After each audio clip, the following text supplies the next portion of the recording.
You're listening to Cards to the Moon, a podcast about trading cards from both a collector and investor perspective. We hope you'll stick around for the ride as we take a deep dive into the state of the hobby, share some hot takes, hopefully some useful advice, and fun stories along the way. Hey guys, welcome back to Cards to the Moon. This is episode 158, and it is another Friday edition with me, Clark from 5 Card Guys on Instagram and 5cardguys.com, as well as Hyung of Integrity Sports Cards and John, who is Trade You at Recess. All right, we got to talk about Cardporn, but let's start off with something less serious.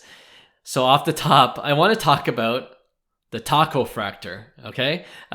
We discussed this before in a previous episode, but there's been some interesting developments lately and a few theories as to what the tacofractor could be a redemption for.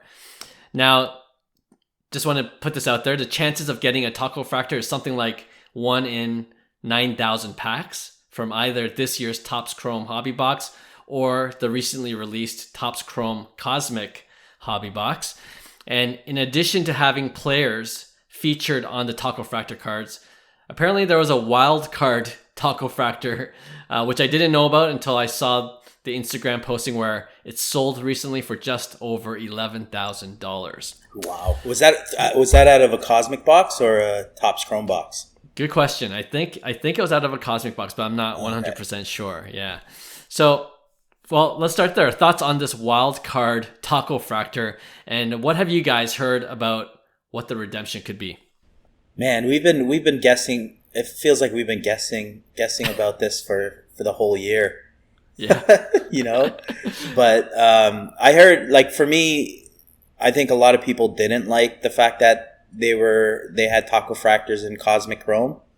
Because it's kind of like it was kind of like the chase, and then the odd packs I think are easier hit in Cosmic, as opposed to Cosmic Chrome or as opposed to the regular Topps Chrome. Right. But I don't know. It's everybody's. You know, you have answers from free Taco Bell, which I think is ridiculous. It's like, come on, be more creative than that. Like that's the worst answer. It's like free Taco Bell. It's like, okay, I don't think it's gonna be that, but. You know, to the international game. And you guys were laughing at me when I said that at first. That's true. It's like, what, are you going to have the sushi fractor in Japan? Yeah. You know, or whatever it is, right? Or the frozen fractor in Canada? Yeah. True. What do you think, John? I have no idea. I mean, you guys talked about it being the international, what do you mean, the World Cup or whatever, that's going to be in Mexico City or something like that, right? Yeah. So people are kind of guessing that there might be an opportunity to go to it or fly out. I mean, the wild card is interesting. I mean, the fact that, was it $11,000? That's insane. That's ridiculous. That could be shilled to the max. Yeah, who knows? You know? But the fact that it says wild card, I have to think there's got to be like a couple of big events, right? Like, you know, meeting Shohei and Mike Trout for a signing, or like going to a game in Mexico City, all expenses paid. I feel like there's going to be a couple of them, and then the wild card, you're allowed to choose whichever one you want to go to, you know, or whichever one you want to win, or whichever one you want to claim. So there's got to be something pretty amazing about that wild card, but $11,000 is, I don't know. I don't know if it's gonna be. Is it gonna be that good? I don't know. You could make your own experience with $11,000. Yeah, you could make an amazing experience yourself. Yeah, I think I said this in our chat that whoever got the card for $11,000, I feel like they're gonna be really disappointed when they see what it actually is for, right? Yeah. But you know, like, I feel like part of it is like, you know, nothing's been released in terms of the information, right?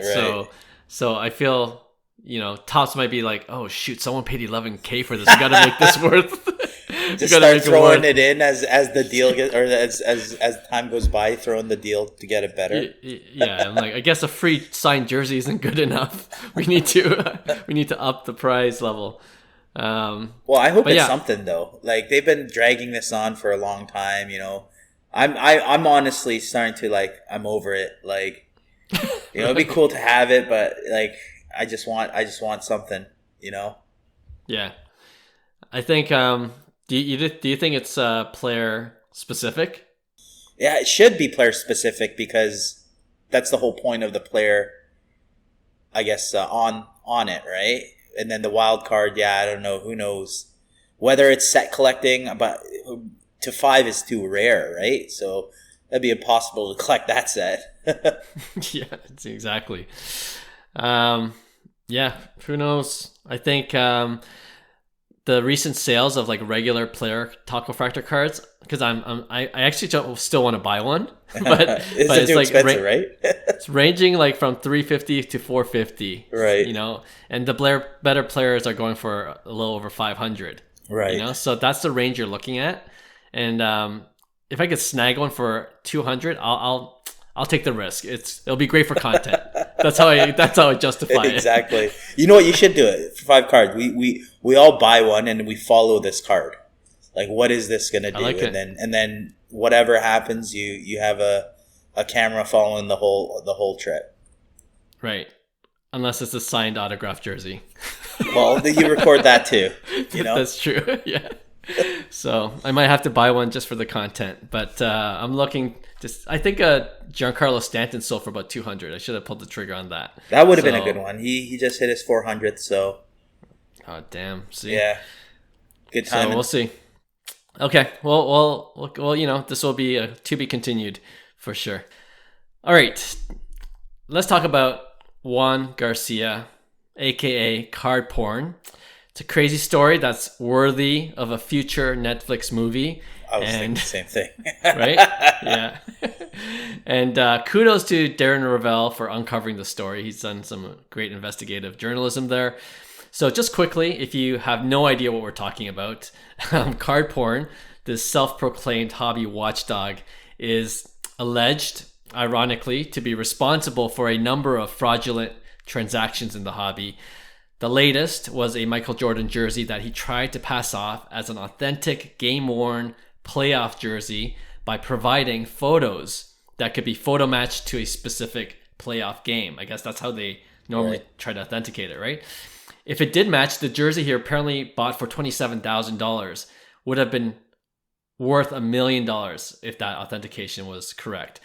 The problem was the photos he supplied were fake, and he lied about getting the photos from the foundation set up by the photographer who took the photos, because the foundation was discovered to be fake as well. So there's all these different layers. And that photographer had died, passed away previously. It's been like 20-something years. Yes, that's a good point. And they found out that foundation website was made July of this year. Right. So between the sale of that $27,000 auction and then right after that. Yeah, super sloppy. Once that was found out, the dominoes fell right away. All of Cardporn's social media handles were deleted, and as of this recording, I believe he's still at large. I don't know where there's a bounty. There's a bounty on Cardporn. So anyway, initial thoughts on this craziness. You know me. I told you I don't like the guy. I don't like this account from day one. Something was fishy where, calling yourself a hobby watchdog, but you're not letting, the whole issue at first was the grading. Remember, I was talking about FCG grading, how there needs to be more grading in the hobby. And this is way back when, one of the beginning episodes. I remember. And he would always deflect, saying that they're a scam, Right. Always backing up PSA. They were big PSA backers. And I don't think that, we needed someone to give so much power to, authority. And this is the reason why. You don't need an authoritative figure that says what's right and what's wrong in the hobby, because those internally can be as corrupt as anybody, right? So, and they could have different intentions, for that as well. And like we seen here in this case, it's not good news. I'll tell you that. It's something that is massive. And, guys like even Ken Golden, supposedly Juan Garcia was there at that flawless break where Ken Golden flew him in. Yeah, he was there on a private jet and stuff like that. So yeah, I think everybody's trying to disconnect from Juan Garcia, and he goes by a different aliases of John, Juan, Jonathan. Right, I read that. Yeah. And stuff. So yeah, it's a wild story, like you said. I think it's Netflix worthy. I think it's something that is wild. I just hear, like, I'm surprised but not surprised. If that makes sense. Yeah. It does. Yeah. Yeah. So that story is so crazy. I can't believe it. I mean, yeah, I remember, like, Hyung, you were always mentioning how, I think his greatest issue was he would just basically attack a lot of the companies and just bury them, right? Like, what was it, HGA? I remember when they were kind of having some issues. Like, he would, like, his account, because of the influence, would single-handedly, like, could bury some of these smaller companies. And it was a bad look, because it's almost like quasi defamation. Like, you could, Hyung, you were kind of predicting, this guy's probably going to be in a bunch of lawsuits by the way he's sort of attacking, like blatantly attacking. It's not even like an opinion. What do you guys think about this? He would come out like guns blazing, right? Yeah, I don't know what to think. Like, in terms of, like, it's too bad, because, like, I think overall, like, now you kind of look back on it and you think, man, maybe Cardporn, maybe he was starting to receive some heat, and that's why he, like, peeled back. Because if you notice his posts in the last 12 months or however long, like, they were getting pretty tame, like a lot of, he's doing sort of like regular news, regular breaking news, nothing that really involved his opinion, anything like really scandalous or strongly opinionated. So I feel like he was receiving some heat and maybe in the background. And it's a shame, because, like, I think overall, watchdogs in general, I know, like, some people have their opinions on it, but I think it's necessary. And Cardporn, he shouldn't receive, I don't think he necessarily should receive a lot of the credit for being a watchdog, because I think really, like, it's like Blowout Forums that should receive the credit. Like, he's piecing together the information from, like, Blowout Forums and other sources, and then just blasting it. He has the influence and the reach to, like, basically get out to the masses, right? So it is a necessary evil, but yeah, it's a shame, because I think there could be, and there are a lot of watchdogs for the hobby out there that are good and pure and are doing it for the hobby. And, I think a lot of people believe that he was one of those people, and it's a shame to see how this kind of unfolded. It's wild. Yeah.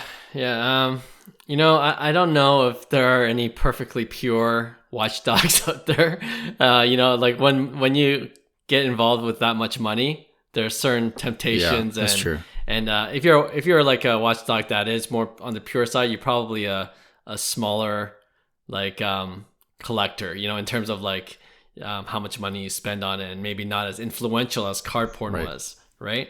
Honestly, the biggest thing for me was the anonymity. That always bugged me. Like, how can you be a watchdog if you can't be held accountable yourself? Right. And that was, and I come from a journalism background. Like, anonymous sources are your last resort, because there's no credibility in that story, because, you want people on the record as much as possible. And for me, it's like the whole anonymity thing was just weird. Right. And, for a while you're like, oh, maybe there's no harm in it. It's kind of weird. But then, like, I didn't expect this level of, fraud allegations, right. but this is what could happen when you're not accountable to anyone, really, Right. So let that be a lesson. And I was going to ask you guys quickly, like, And you guys kind of touched upon it a little bit, but do you think we need a hobby watchdog, or can the hobby kind of police itself? I think you kind of need a balance of both, because it is unregulated market. We always talk about this. There's always an opportunity to, do wrong in the hobby, and you could, a lot of people wouldn't know. So there are Facebook groups that have like exposed scammers and stuff like that, which was my first resource to begin with. Like we learn when you do deals, the first thing you do, go check the scammers list. Make sure you're not dealing with the scammers. But as Facebook got more popular with dealing with cards, you started seeing the regular guys. In Facebook, they always say never trust a guy with two first names. Like that's the first kind of like red flag. But I'm not a big believer like in watchdog community stuff, because like you said, as they get bigger in unregulated markets, funny things happen with money where it's like there's a lot of agendas involved, right? And they could be swayed in any particular way because there's really nothing you could do, and not accusing everybody of it, because there are good people that help the hobby in that sense. But I think it's on each and every individual to do their due diligence in terms of what you're buying, who you're buying from. Make sure you get vouchers, make sure you protect yourself. So there's things that were basic principles when dealing. First time I was back into the card market, that was the first thing. It's like, do I trust this guy? You'd go into blowout forums, make a deal, and look at his posts. Okay, this guy's not a scammer. And check on the Facebook scammers exposed page. You go through some lists and say, okay, this guy's clear. I could do a deal with him, right? Right. Now people are a lot more quicker to do deals. They'll screen capture, I see I got vouchers and it's good to go, right? So, I'm not necessarily for it, especially in an unregulated market, because at that point anything could get bought. But I think the best way to police it is do your own due diligence within yourself. Good advice. Yeah. Yeah. I think I don't know. I'm on the opinion that it is a good thing for the hobby, as much as people may not like it. I very much, when I especially see, like we've been away from the hobby for quite a while, right? So like there's a lot of, and I mean the three of us, we're older, but we're not, very, very old, right?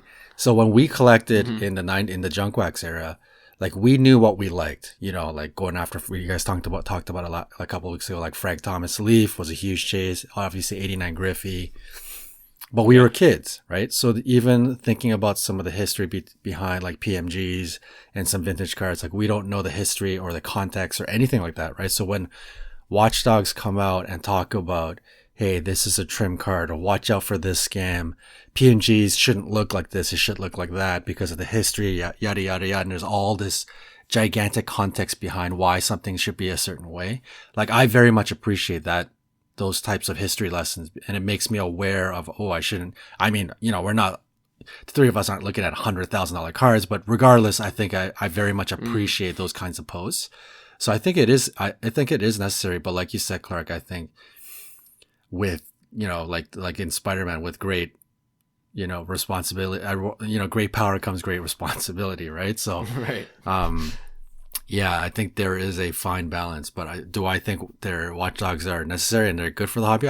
Overall, I do think so.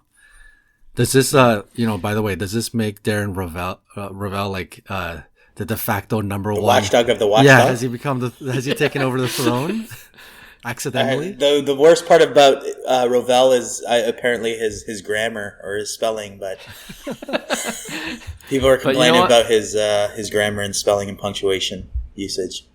Hey, whatever. He uncovered the story. He did a good job.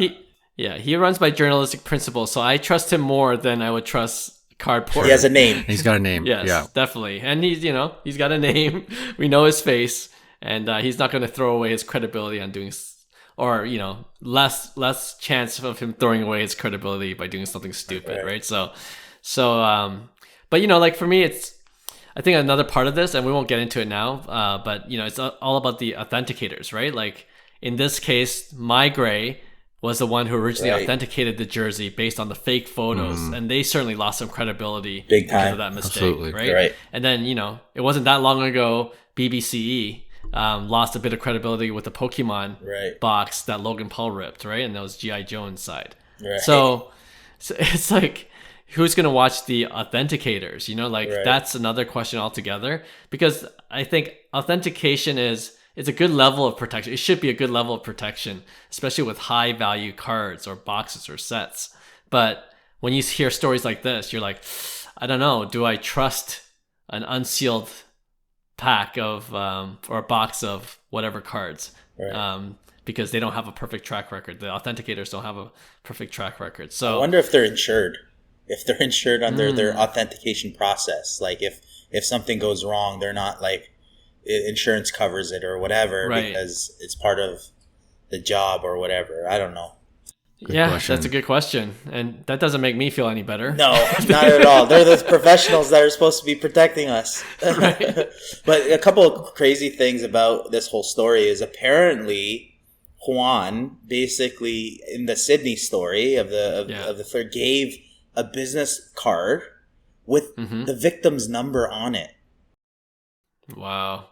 That's how the victim realized it was a scam. Oh, right. So some people are saying how this guy is kind of like, is he playing a game here? Like this, and this has been going on for a while. Juan Garcia was known, before this, years ago, a couple years ago, of multiple scams, right? So yeah, it's the story is definitely like, the more you dig, the more interesting it gets. And I don't know if this is true, but apparently Juan Garcia was he has a marketing agency.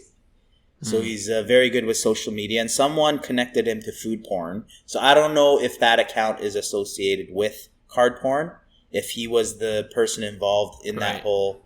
That's been alleged too. Yeah. Yeah. Sure. So it's crazy. The story gets deeper as you dig. Netflix. It's definitely a Netflix series, and maybe it's where you bring your investigative journalism out and put it to more content, Clark. I'm working on it. Yeah, no, it is. Yeah, I don't know how many times we said crazy, but that's kind of a good word for everything that's unraveled so far. But yeah, I'm sure we haven't heard the end of it. It's still always developing. It seems like every other week or every other day there's something new that comes out. So be careful out there, guys, and we'll see what kind of fills the void in the meantime. But generally, I think the hobby does a pretty good job in policing itself for small to medium sized kind of cards. But yeah, for the bigger ones, like I think you have to think about how to make it more. I don't know. I don't want to say structured, but like there needs to be a system in place where buyers can be protected, right? And I'll end this segment off with like an article I read about how art authenticators work. Right. And if it's an Andy Warhol painting that you think you recently discovered, there used to be like an Andy Warhol Foundation, usually by someone that runs Andy Warhol's estate, and they would try to authenticate it as real or not. But the problem is that these buyers that try to get it authenticated, when they find that it's fake, they sometimes disagree with the with the authenticators, and then sometimes it leads to lawsuits because them by saying it's fake, they just lost potentially millions of dollars in value of what they have, right? So these foundations that used to do these authentication kind of jobs for rare artwork, they just close up shop because it's not worth the legal fees anymore. For sure. Yeah. Right? So that's another problem altogether. So yeah, it's worth a read to see just how the art world works. It's not perfect either, but I know some have compared like high-end cards to high-end art, and it's not a a perfect solution there either. So I don't know what it is, but maybe someone smarter than us will figure it out. AI, yeah. ChatGPT will figure it out somehow. We're gonna have robots policing us. Oh God. iRobot. Oh no. All right, well, let's end this episode on a brighter note. I did a quiz show segment, episode 156, the interview I had with Mac Gamble right after that interview, and we picked a winner. There wasn't a lot of submissions, admittedly. Maybe I made the quiz a little too hard. You guys know, you guys have been part of the quiz show. And sometimes the questions are a bit too hard. And the only one that kind of answered the most questions right was our friend Denny Card. So he is the winner of the quiz show segment that we did. So we'll send out a blaster box out to you soon. And just quickly, the answer to the trivia questions was number one. The question was, out of the top 10 most expensive cards ever sold of active Dallas Cowboys players, good timing because the football season just started today. One is Dak Prescott's Gold Prism. And I said the other 9 is of one player. Can you guess who that is? Trick question. Because the answer is Trey Lance, who just got traded to the Dallas Cowboys. Oh, interesting. Right. So 9 of these cards are sold for 5 to 6 figures. Wow. If you can imagine. Number 2, Jerry Rice and Justin Jefferson are number 1 and 2 respectively of wide receivers who had at least one of their cards sell for the most amount of money. Who's the third wide receiver on that list? That would be Larry Fitzgerald. That was the one that Denny couldn't get, right? And the last question was an easy one. What was the Wemby inscription on the green refractor card that's part of the Topps Ultimate Collector Experience? And the inscription says, quote, "First card I ever signed." Yeah, that's right. So there you go. Good job, Denny. Congrats. We'll get that blaster box out to you. All right, with that one, we'll end today's show. And thanks again for all our listeners and subscribers. And we'll be back with a new episode this Tuesday. Bye. Hey, thanks for listening to Cards to the Moon. We'd really appreciate you subscribing to our podcast wherever you listen to your podcasts. And you can also connect with each of us on Instagram at 5cardguys, or you can follow Hyung at Integrity Sports Cards, or John at TradeU at Recess. You can also check us out at 5cardguys.com. Thanks again, and hope to connect soon.